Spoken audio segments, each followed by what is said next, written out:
Base running is a skill, just like hitting, fielding, throwing, pitching, that can be improved with practice. Good base runners help keep the offense running. A good base runner can make the difference in the win-loss column, and a bad base runner can limit the team's chance of success. Good teams are often judged on their ability to manufacture runs. While other skills are important, one thing that's for sure is that poor base running will take your team out of scoring positions. Speed is not essential to becoming a good base runner. Players with below average speed have been successful because they have good instincts and correct techniques when breaking out of the box, rounding the bag, and tagging at third.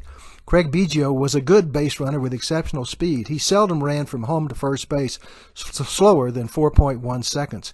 Jeff Bagwell never ran faster than 4.4, but he went first to third and second to home almost as fast as Bidge because he had good instincts and near-perfect mechanics. The first step in becoming a better base runner is to always break hard out of the box. Research on Major League players indicates that if you put your head down and jog out of the box, it's almost impossible to accelerate enough to make up for a slow start if the fielder drops the ball. This slide shows that a fast runner who's just 10% slower coming out of the box can't accelerate enough to overcome not giving maximal effort out of the box.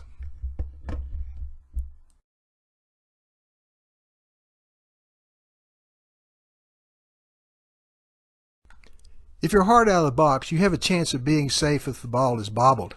If you're slow out of the box, you can't accelerate over the last 45 feet to make up for a slow start. So the takeaway is you're going to run hard 45 feet either way. So why not run hard out of the box and give yourself a chance to being safe? Now once you put the ball in play, regardless of whether you're right or left-handed, a slap hitter or a power hitter, your first step will instinctively be a small drop step with your lead foot.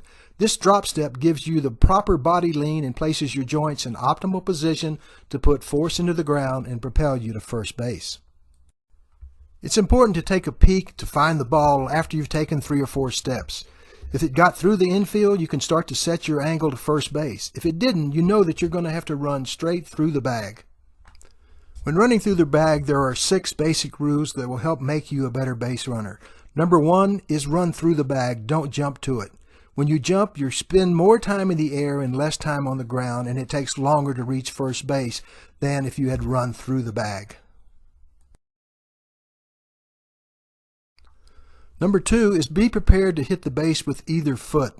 Chopping your feet to hit the base with one foot or the other takes time and will make you slower. Number 3 is hit the front edge of the base. It's the closest part to the base, and there's less risk if you're hitting the bag wrong. Number 4, look at the base. If you take your eyes off the base, you might hit the top of the base, or maybe the inner edge or the outer edge, which can increase your risk of falling and your risk of injury. Number 5 is once you hit the base, chop your feet to slow down, and then immediately look to your right to see if there's been an overthrow that will let you take another base. Number 6 is don't slide head first into first base.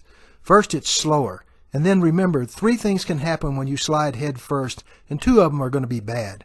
You can be safe, which is positive, you can be out, which is negative, or you can be injured.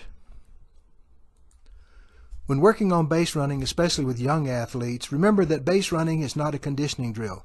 It's a skill that's improved with sustained focus, not endurance. So the initial focus should be on proper technique, not speed. So start slow and gradually increase speed as technique improves.